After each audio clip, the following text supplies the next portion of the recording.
Hi everyone, it's Julianne here from Miss Ink Stamps and welcome back.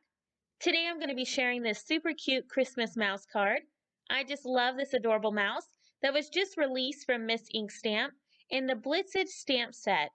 This stamp set has two of the cutest critters included in the set that have clearly had a few too many over the holidays, and I just absolutely love them. For my card today, I am just going to be using that adorable mouse, and I'm going to be starting out by stamping him onto a sheet of expressive blending cardstock using some Memento Tuxedo black ink. And once I have him all stamped out, I'm then going to start working on my Copic coloring.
Once I had finished coloring in my image, I did use my scan and cut machine in order to cut it out. Now, if you don't have this machine, you could definitely just fussy cut out your image and that'll work just as well.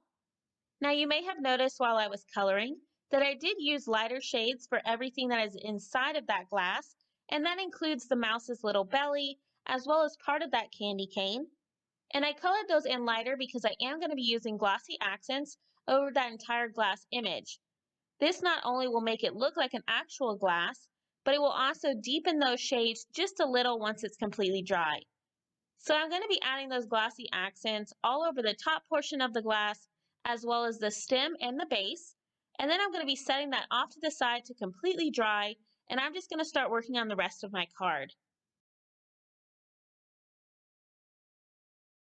Now for my background, I'm going to be using a diagonal background stamp using some VersaMark ink so that way I can white heat emboss that pattern. Now any background stamp or even a stencil that you like will work for this. I just really wanted to have a red and white background for my card. So I've just lined up a piece of red colored cardstock inside of my MISTI. And again, I'm going to be stamping that background stamp down using some VersaMark ink. I will be stamping that image twice since this is such an intricate pattern. And once I have that all stamped out, I'm then going to be adding some Gina fine white embossing powder over my entire image. And once I have that completely covered and I have tapped off any excess powder, I'm then going to be heat setting it using my heat tool. Now to make sure my heat tool is good and ready before bringing it to my cardstock, I'm just going to have that off to the side heating up for about 20 to 30 seconds while I'm doing all of my stamping. Now once I have that all embossed, I did give it a few seconds to cool down before trimming down my panel to 4 by 5 1/4, which is just slightly smaller than A2 size, because I want to have that really nice white border around my entire background. Now to add some dimension to my background panel, I'm going to be placing that onto my Waffle Flower Media mat, and I'm going to be doing some quick and easy ink blending using aged Mahogany and just the regular distressed inks, along with one of my blender brushes.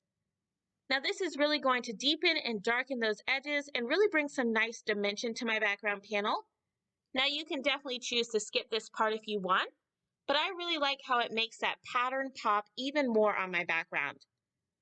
Now once I'm happy with my ink blending, I'm just going to be using a microfiber cloth to wipe away any of that ink that may be on top of that embossing powder. So I'm just going to start working on my sentiment now. So I've pulled back out my MISTI, and I'm going to be stamping one of the sentiments from that stamp set onto a piece of white cardstock using some more of that Memento Tuxedo black ink. Once I have my sentiment all stamped out, I'm then just going to use my paper trimmer to create a sentiment strip. And to make that sentiment really stand out from my background, I'm going to be adhering that on top of a slightly larger strip of green glitter cardstock.